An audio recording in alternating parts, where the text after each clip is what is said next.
looked at him and I said, now, do you understand why we have a military? And he just shook his head and looked down, and I said, don't ever denigrate him again, you know. And he hasn't. And it's a shame it took something like that to open his eyes, but at least his eyes got open. And he's a good kid. He's a man now. He's 33, 34 years old. He just got back from Cambodia. He went and served in the Peace Corps. Um, because of health reasons, I don't know if he did try to sign up for the military, but I know that for health reasons he wouldn't have been accepted. But he went and he did go and join the Peace Corps and went to Cambodia and was teaching.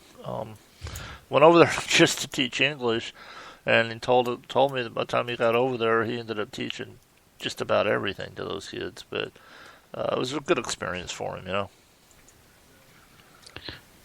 Well, and I think we're all put on this earth to serve in some fashion, and everybody has their gifts and needs to use those to the best of their ability and do what they're good at in serving. And I think that's what makes us happy in life, that we can do for others. And when you start doing for yourself more than you're doing for others, you're started down a road that you're just not going to be happy with. Yeah. That's true. I mean, I know people that I've had people tell me before. Well, I do this. I give because I want to help that person, but I do it because it makes me feel so good. Well, yeah, and I mean, and that's good to understand. And I don't know if that's a good motivator or a bad motivator, but at least that person was honest. But you're right, exactly right there, John. I mean, if we don't look out for each other, nobody else is going to. So. Yeah, it just comes second nature. I think most of us, it just comes second nature to help others out, And you know what? During this whole administration here, since Obama got elected, I have noticed more people coming out, and especially helping the military people and everything else. I mean, it's just been, I think that people are seeing what's going on, and we need to give the military more respect than what they've gotten in the past. Believe me, I mean, yeah. So it's we haven't gotten a whole lot of it, to me. Out of this whole administration. So I mean, there's been so much gone wrong that. Well, he's cut so many programs. I think people stepped up now and seen that. He's cut so many programs that, thank goodness, everybody or a lot of people have stepped up. Unfortunately, it's been because they've had to, but thank God that's what Americans do. I mean, I read this speech one time by this economist, and in the year 2006, Americans gave more to charity than the entire gross domestic product of Sweden. Wow. And so, I mean... Absolutely. And if you look in your socialist countries, there's not as much charity because the government is big brother, So, if you guys don't have anything else... the government's not going to do it, so we have to. Exactly. Oh, exactly. Go ahead. I'm just going to say, I got this article that I wanted to kind of go over if you guys don't mind. I don't want to, I mean, this is your show, and I really appreciate you letting me sit in with you tonight. I've had a blast. You guys are awesome. Let me tell you that. Okay. And we do 1 hour, right? 1 hour, yeah. Little second grader. Now, this isn't necessarily motorcycle related, but it is military related. Little second grader Adam Stinnett in McMinnville, Tennessee, has had the shame of being forced to shave his head after his principal said either shave your head or you will be suspended. And they sent a letter home to his parents, and the parents couldn't believe it. They ignored it. They sent the kid to school the next day, and then the parents were called into the principal's office. Now, the mom gave in and shaved the kid's head, and since then, it's kind of gone viral, and she went to her local, news outlets, and it's made national headlines now.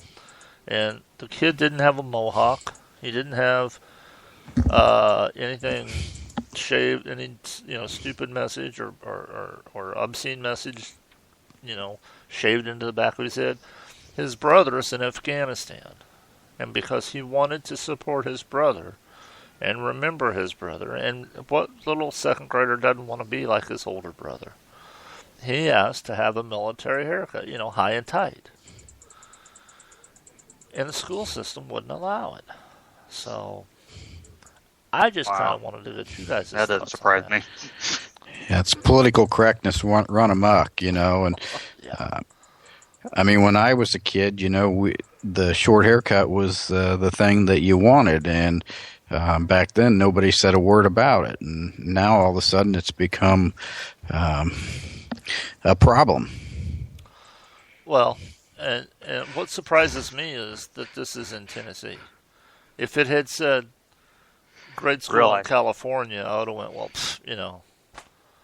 I understand. But this flyover country, for goodness sakes, Anyway, I just want to put out there, and I do this, and I ask all the listeners of Patriots on Wheels to do if they do take any action on this, to be respectful. But the director of schools' name is John R. Cox, and his number is 931-668-4022. It's the Warren County Board of Education. You can Google that, McMinnville, Tennessee, and I'm sure they have a website because I understand that their website's been down. I followed a couple of stories that were linked to this, and in the comment section, several people talked about going to the website to try to leave them a message, and the website crashed because so many people were angry about this. So the school district has been in damage control, and they even put a press release out denying that they have a policy banning military haircuts, but they won't discuss the specifics of Adam's case. So give them a call, be respectful, show them that we're not the left, we don't call names, we don't make it personal, but let them know that what they did was wrong. So that's yeah, I agree. What was his name and number again there? His name is Don? John R. and in parentheses it says Bobby Cox.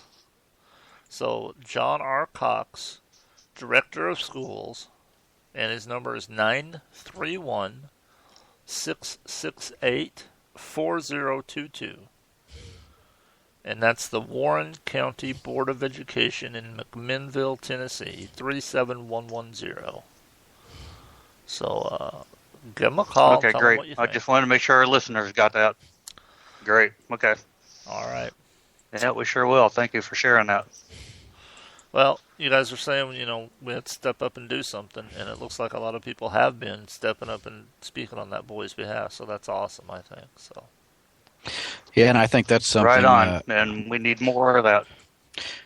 This is something that both liberals and conservatives can get behind. Yeah, you're exactly right about that because, there was nothing wrong with his haircut. It wasn't a mohawk. There's a difference between high and tight and a mohawk. I mean, by far. And, it's like if you let them take that, then pretty soon they're going to be telling you how to do this. And then if you give them an inch, they're going to take a mile, and you got to draw the line. So I'm afraid. I mean, I understand that exactly. I understand that mom saying, okay, I'm just going to shave my son's head. It's not worth him not getting an education. Maybe they didn't have access to an alternative school. Maybe they both worked and homeschooling wasn't something they could do, and I understand that, and I'm not going to fault them for it. But I'm in the position where I am home during the day, and let me tell you something. Had that been my child, I'd have said, then you suspend him, and I'm going to have the news crew there whenever it happens. And we'll just see what would have happened. But then I'm old and grouchy, so. Yeah. Yeah. Well, there's a lot of this going on, and they're stripping stuff away from these kids at school all the time, as they're doing for our rights, too. and it's just going on too much. I mean, you hear about this, you hear about that, and I don't know. I'm very disappointed with the way things have been working in the schools and the way they've been making the kid do this or that, and it's been disgraceful to me. Yep.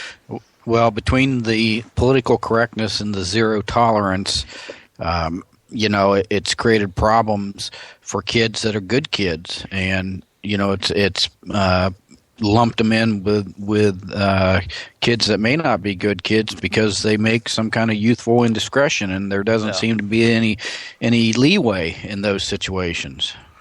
Well, I have a 6-year-old daughter, and she's in kindergarten down here in Florida, and Florida has, for people that have allergies, when you first move down here, you have itchy, watery eyes for about the first 6 months, and then your body starts to get used to it a little bit. But she had some really bad allergies for a while. She was coughing a lot, and anybody that suffers allergies knows that if it's really bad, it starts draining down the back of your throat, and you're just constantly coughing. Well, I just got a pack of cough drops and put them in her backpack and sent them to school. And I got a letter from the teacher saying that, unfortunately, I had to notify the nurse. The nurse had to approve it. So I just kind of rolled my eyes, but I called the nurse up and I said, look, I'm sending them tomorrow.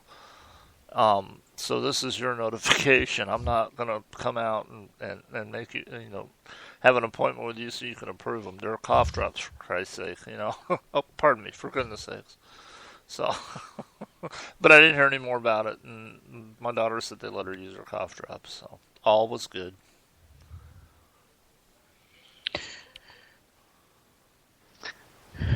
It's just that's crazy. Cough drops. Oh, Marv?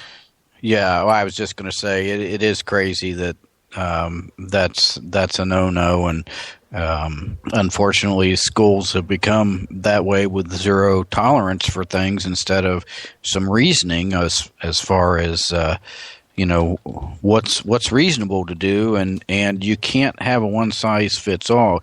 You need to do what's fair for people, not what's equal, and there was a difference there. Exactly right. And on that note, guys, it's about that time. I'm going to play a song to take us to the end of the show.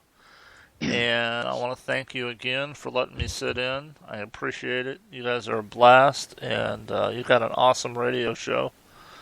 So, let you guys have a couple last words real quick. Go ahead, Mark. Well, I would say I've enjoyed your company. It really has made for some lively debate here. And that's what we're all about, talking about the issues of the day, especially as they relate to the motorcycle community. So I want to thank you for coming on, and I'm glad we could get together. Anytime, and if you guys ever want to jump in on a Tuesday night on my show from 7 to 9, you're more than welcome. John? Yeah, thank you very much, Don, and we appreciate it. Appreciate everything. And for doing this, because I'm not sure we could have got on tonight if it wouldn't have been for you. So thank you very much. Yeah, I'm just doing my part. And all right, well, that is the Roar Restoration of America Radio Network with the Sunday night presentation of POW Patriots on Wheels. We are out of here. We want to thank you. Tune in next Sunday at this time, and maybe all three of us, maybe one of us, somebody will be on. Come on, tune in and listen to us. We'll educate you.